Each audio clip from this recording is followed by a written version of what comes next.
वो डर गई है, अखिलेश जी की वजह से वो डर गई है।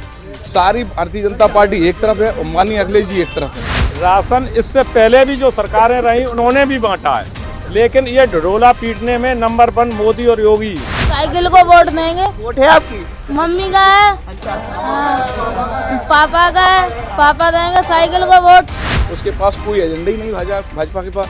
भारतीय जनता पार्टी नहीं है, भारतीय जनता झूठी पार्टी है। कि यहाँ जो चुनाव है वो अखिलेश बनाम कोई नहीं, वोट डाल कर आए, दिखा दीजिए, वोट डाल कर आए हैं। अरविंद जी, किस तरह की चीजें हैं, क्या वो चीजें थी जो जहन में थी वोट डालते वक्त कि ये होना चाहिए? एक ही अखिलेश यादव, अच्छा। दूसरा कुछ था ही नहीं। तकरीबन 40,000 वो जीत हुई थी समाजवादी पार्टी कैंडिडेट की। इस बार क्या मामला है? 1 लाख से ऊपर जाएगी। हमारे यहाँ कोई धार्मिक रंग नहीं है, हमारे यहाँ गंगा जमुनी तहजीब है। यहाँ सब मिलजुल के रहते हैं और एकजाई होकर सब अखिलेश को वोट देंगे। और राष्ट्रीय अध्यक्ष जी इतने भारी बहुमत से जीते, प्रदेश में किसी की इतनी बड़ी जीत नहीं हुई। तीसरे चरण की सबसे हॉट सीट करहल विधानसभा। करहल विधानसभा इसलिए हॉट हो जाती है क्योंकि खुद समाजवादी पार्टी के जो है मुखिया और उत्तर प्रदेश के पूर्व मुख्यमंत्री अखिलेश यादव इस सीट से जो है विधानसभा के प्रत्याशी हैं। साथ ही साथ बीजेपी ने अपने केंद्रीय मंत्री बघेल को इस सीट से उतारा है। इस सीट पर चुनाव से पहले लोगों के मन में क्या है, वो कौन से मुद्दे हैं जिनको जो है ये लोग वोटिंग करने से पहले अपने जहन में लेकर उतरेंगे, यहाँ लोगों से जानेंगे। सर, आपसे सबसे पहले शुरू करेंगे, क्या शुभ नाम है आपका? अवधेश कुमार। अवधेश जी, क्या वो चीजें हैं जो वोट डालने से पहले आप अपने जहन में रखने वाले हैं?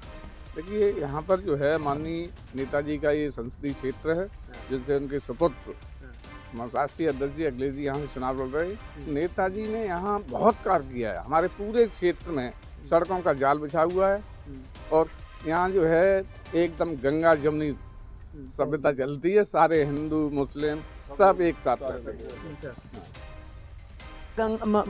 नेताजी का जिक्र हुआ कि नेताजी ने यहाँ बहुत काम किया है। हमने देखा भी सड़कें, हम जब दिल्ली से यहाँ पहुँचे तो शायद ही हमें कहीं ब्रेक मारने की जरूरत है। अगर ब्रेकर पे पड़ी हो तो पड़ी हो, गड्ढों पर तो नहीं पड़ी। क्या दूसरी चीजें हैं जो आप लोगों के ध्यान में? हमारे यहाँ बिजली पर्याप्त मिलती है, पानी भी सिंचाई के लिए पर्याप्त है। हमारे यहाँ रोजगार भी बहुत अच्छा है। शिक्षा भी हमारे यहाँ कई विद्यालय, इंटर कॉलेज भी हैं, डिग्री कॉलेज भी हैं। शिक्षा के मामले में हम पीछे नहीं हैं। आदरणीय नेताजी ने बहुत काम किया है। हमारे यहाँ रिम्स भी बना है, सैंपल पीजीआई, उससे भी बहुत लोगों को फायदा मिलता है। गरीब लोगों को भी, आम जनता को भी फायदा मिलता है।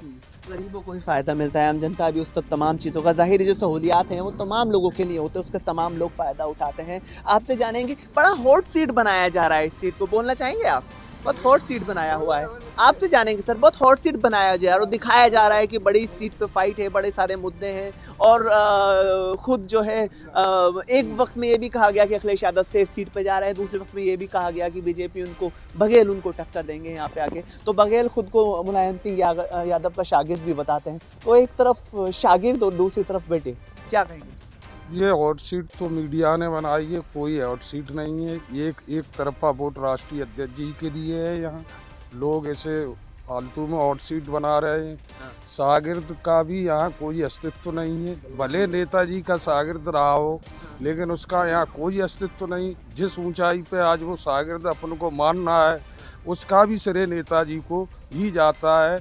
लेकिन इसकी जनता में कोई पकड़ नहीं है। हमेशा नेताजी जी ने इसे पहले सांसद बनवाया नहीं, ये कहीं भी कोई चुनाव नहीं जीत सकता था। नेताजी ने ही इसे पहले आगे बढ़ाया है और यहाँ कोई हॉट सीट नहीं है। अखिलेश जी की एक तरफा जीत है और जितना वोट पोल होगा उसका 75 से 80% वोट माननीय राष्ट्रीय अध्यक्ष जी को मिलेगा।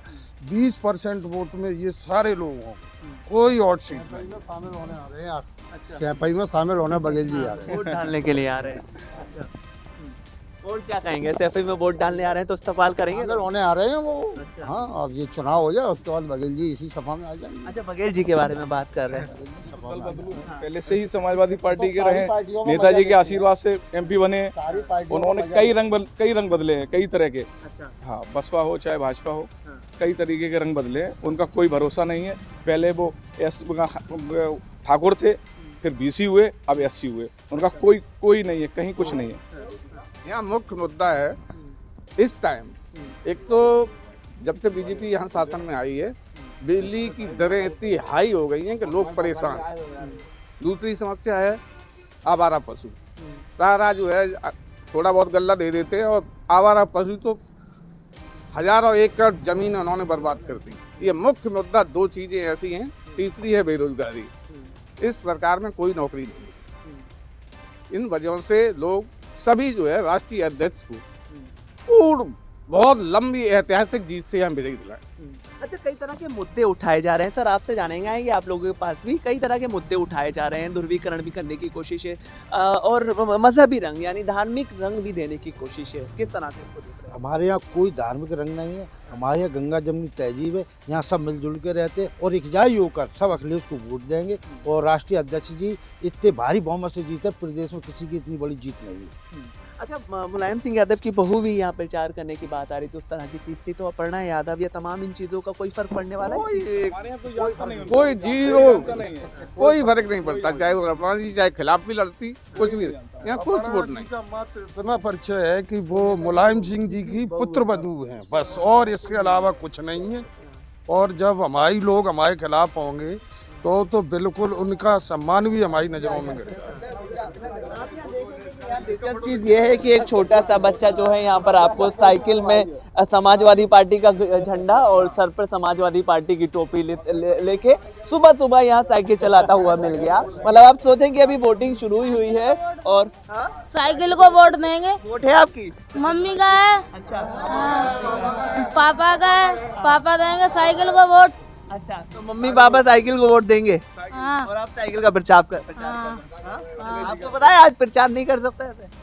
हाँ, हम कर रहे हैं। अच्छा, तो ये देखें कि यहाँ जो है इसको कहा जाता है समाजवादी पार्टी का गढ़। अच्छा, जो पूरे प्रदेश में हम देख रहे हैं कि उसको गढ़ जो बनाने की कोशिश है, उसको किस तरह से देखते हैं कि मुद्दों से भटका कर जब चुनावी रंग उसको देने की कोशिश है, मजहबी रंग? भाजपा जो है मंदिर मस्जिद की बात करती है।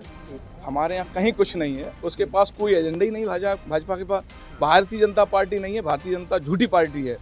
इसके अलावा उसके पास कुछ नहीं है। झूठ बोलने में बहुत माहिर हैं वो लोग। सारे लोग आपस में लड़ाने का काम करते हैं। हम सब लोग गंगा तहजीब की तरह काम करते हैं। हिंदू मुस्लिम सारे लोग एक हैं। किसी भी तरह का हमारे यहाँ कोई विवाद नहीं होता है। सिर्फ भाजपा लाइन से हटकर काम करती है। वो डर गई है अखिलेश जी की वजह से, वो डर गई है। सारी भारतीय जनता पार्टी एक तरफ है और माननीय अखिलेश जी एक तरफ है। ये आपको पता है? आपको पता है? हमारे स्टार प्रचारक हैं माननीय अखिलेश जी, उनकी वो एक तरफ और सारी भारतीय जनता पार्टी एक तरफ है। उनका कोई मुकाबला नहीं है। पहले भी लग रहे हैं खत्म हो चुके जो इल्जाम ये भी लग रहे हैं कि चाचा की नहीं मानी, पिता की नहीं मानी। आप गलत, इसका नुकसान ये आपकी तरफ से हो रहा है। ये आपकी तरफ से हो रहा है, हमारे नेताओं की तरफ से हो रहा है। देखिए, हम तो नहीं आप लोगों मीडिया की तरफ से हो रहा है। माननीय नेताजी या सुखपाल चाचा कोई कहीं नहीं कुछ है। सारे लोग एक हैं। सारे लोग एक हैं। सारे लोग एक हैं। पूर्ण बहुमत से सरकार बनने जा रही है। एक होते, एक हैं सारे लोग। अच्छा, पिछले बार हमने देखा कि तकरीबन 40,000 वो जीत हुई थी समाजवादी पार्टी कैंडिडेट की। इस बार क्या मामला है? 1 लाख से ऊपर जाएगी। हाँ, हमारे जो पिछली बार के विधायक जी बहुत अच्छे, वो भी बहुत अच्छा काम उन्होंने किया। उन्होंने सीट छोड़ी, 40,000 से ऊपर से जीते हैं। उन्होंने भी बहुत अच्छा काम किया था क्षेत्र के अंदर, बहुत अच्छा रहा। अब की बार 1 लाख से ऊपर जाएंगे माननीय अखिलेश जी। 1 लाख से ऊपर जाएंगे। अच्छा, पिछली बार मैनपुरी में 4 विधानसभा है, एक सीट पर पिछली बार बीजेपी जीती थी शायद। वो भी एक समीकरण ऐसा उलझ गया था जिसमें बसपा से एक यादव प्रत्याशी आ गया था, जिसकी वजह से वो सीट हार गए थे। वरना यहाँ हमेशा 4 सीटें जीतती। आप वोट डालकर आए, वो क्या ये वोट डालकर आए, दिखा दीजिए। वोट डालकर आए हैं। क्या नाम है आपका? अरविंद। अरविंद जी, किस तरह की चीजें हैं? क्या वो चीजें थी जो जहन में थी वोट डालते वक्त कि ये होना चाहिए? एक ही अखिलेश यादव। अच्छा, दूसरा कुछ था ही नहीं। अच्छा।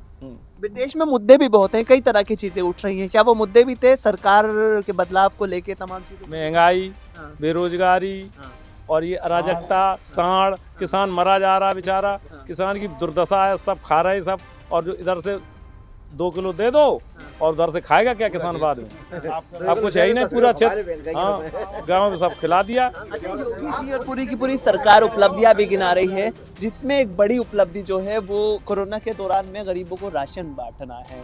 बड़ी उपलब्धि वो सरकार की है और सरकार उसको अपनी उपलब्धि की तरह गिना भी रही है। किस तरह से उसको देखते हैं? राशन बांटना जो भारत सरकार और खुद योगी सरकार का जो राशन बांटने की प्रक्रिया थी, उसको कैसा देखते हैं? राशन इससे पहले भी जो सरकारें रही उन्होंने भी बांटा है, लेकिन ये ढोला पीटने में नंबर 1 मोदी और योगी करते हैं बहुत थोड़ा, गाते हैं बहुत ज़्यादा।